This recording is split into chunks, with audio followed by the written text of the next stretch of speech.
Voter है वो ये देख रहा है कि बहन जी के बाद हमारे लिए सबसे सुरक्षित घर भाजपा है।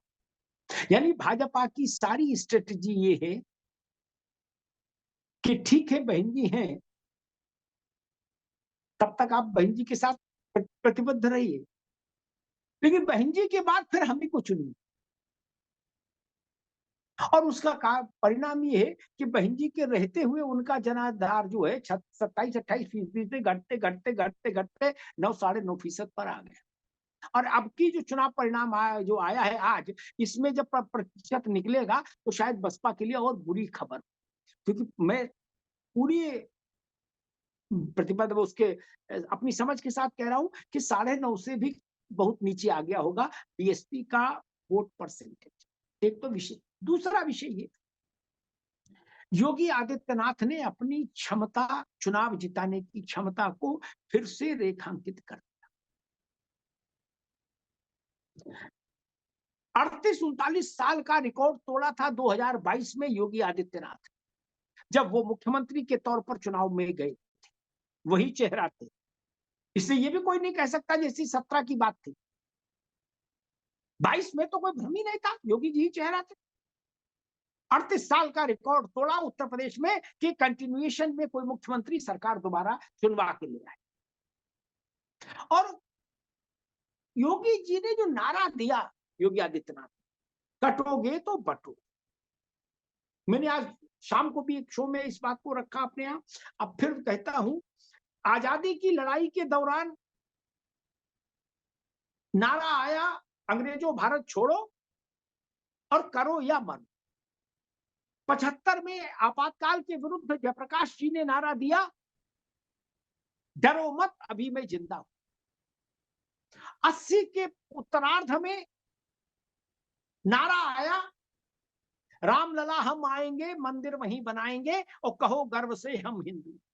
3 और चौथा नारा है ये योगी आदित्यनाथ ने जो दिया है, अगस्त के महीने में दिया था, बटेंगे तो कटेंगे।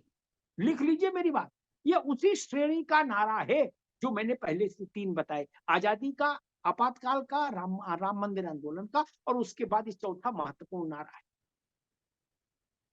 इस नारे की तासीर उत्तर प्रदेश में भी दिखी और महाराष्ट्र में भी।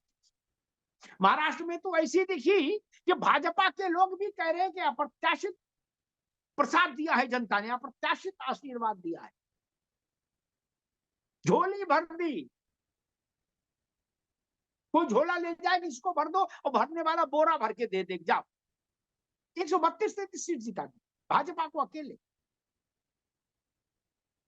ये उत्तर प्रदेश का चुनाव 9 सीटों का था, लेकिन इनका संदेश बड़ा है। 9 सीट, एक तो उत्तर प्रदेश के भौगोलिक व्याप्ति का प्रतिनिधित्व करती है 9 सीटें, पूर्व पश्चिम उत्तर दक्षिण चारों दिशाओं से है। ठेठ पश्चिम भी है तो ठेठ पूरब भी है, मध्य भी है, सीसाबू। तो आपको उत्तर प्रदेश में क्या हवा बह रही है, पॉलिटिकल वाइब्स क्या है, उसका एक तो मुजाहिरा हो गया, उसका प्रस्तुतिकरण हो गया। दूसरी जो सबसे बड़ी बात है वो ये कि समाजवादी पार्टी लोकसभा चुनाव के अपने तेवर और कलेवर को बचा नहीं पाई, बचाकर नहीं रखा। समाजवादी पार्टी लोकसभा के दौरान उसको जो जन समर्थन मिला था, उस जन समर्थन को सलाहियत के साथ संभाल कर नहीं रख पाई। इससे उसका आत्मबल भी कमजोर होगा।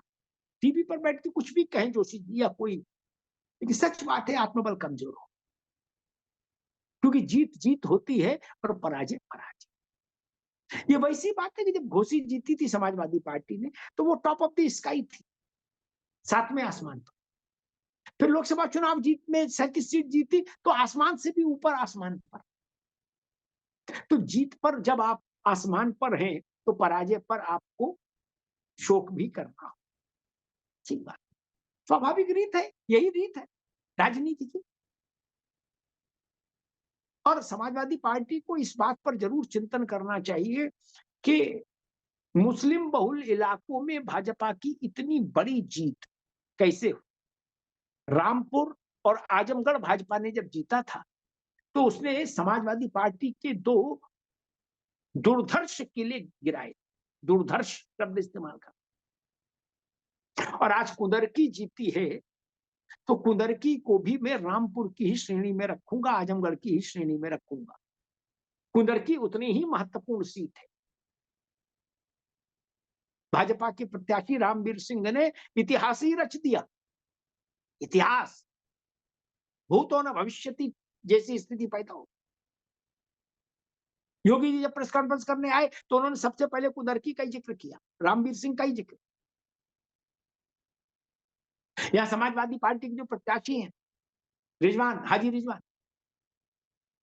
उन्होंने अपने प्रचार में कहीं कह दिया कि गले कुत्ते के गले में भी समाजवादी पार्टी का चुनाव चिन्ह डाल देंगे तो एमएलए बनवा देंगे।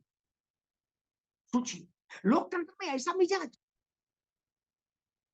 लोगों ने उत्तर दे दिया कि नहीं, हम बंधुआ नहीं हो सकते, हम बंधक नहीं हो सकते। भारतीय जनता पार्टी के साथ मतभेद हो सकते हैं, लेकिन ये भी शायद कुंदरकी के मुसलमानों को मंजूर नहीं हुआ कि कोई ये कहे कि हम गले में कुत्ते का पट्टा डाल देंगे तो भी चुन जाएगा विधायक। नहीं, टेकन फॉर ग्रांटेड नहीं ले सकते आप, अल्पसंख्यक को भी और बहुसंख्यक किसी को नहीं ले सकते।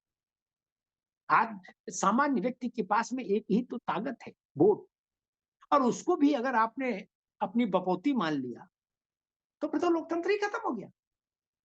जनता, सामान्य जनता के पास क्या है, ताकत है, सिर्फ एक ताकत है कि भाई वोट है और वोट से हम सरकार बदल सकते हैं, बना सकते हैं, हटा सकते हैं। और अगर उसको भी आप ये मान लें कि हम गले में तख्ती डाल के विधायक बना लेते हैं तो विधायक बनाने की फैक्ट्री नहीं खुल सकती भाई। कुंदरकी का जनादेश यही कहता है कि फैक्ट्री नहीं खुल सकती।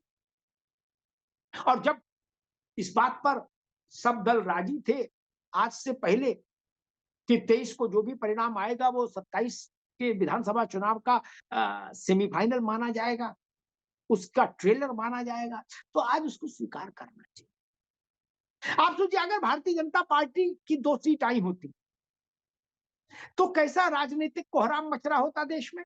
जोशी जी, सही गलत कहूं तो टोक देना, क्या समाजवादी पार्टी आज बिल्कुल युद्ध स्तर पर एक्टिव नहीं होती और ये नहीं कह रही होती कि भारतीय जनता पार्टी को से इस्तीफा दे देना चाहिए, उसकी सरकार को उत्तर प्रदेश में योगी जी को हटा देना चाहिए, आदि आदि आदि कह रहे होते आप। और अब विपरीत परिणाम आया है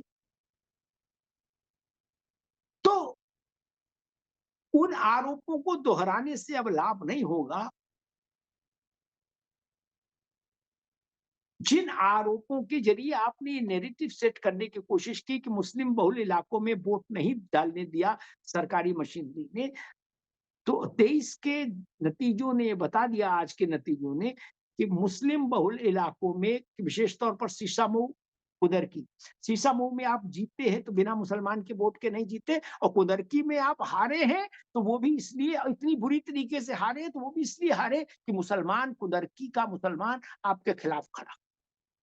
एक जगह मुसलमान आपके पक्ष में खड़ा हुआ तो आप 8,000 से जीत गए, एक जगह मुसलमान भी आपके खिलाफ खड़ा हुआ तो आप 1.5 लाख वोट से हार गए, जमानत जब्त होने की स्थिति में चले। इसका मतलब मुसलमान को वोट देने पर रोक नहीं, उसने जहां आपके खिलाफ वोट देना चाहा आपके खिलाफ दिया, जहां आपके पक्ष में वोट देना चाहा वहां पक्ष में दिया। एक लाइन में कहूंगा कि इस चुनाव पर, बाय इलेक्शंस की इस पूरे महासमर में अगर मुझसे कहा जाए कि मैन ऑफ द मैच कौन है, तो मैं कहूंगा बिना किसी किंतु परंतु के मैन ऑफ द मैच हैं योगी आदित्यनाथ। धन्यवाद।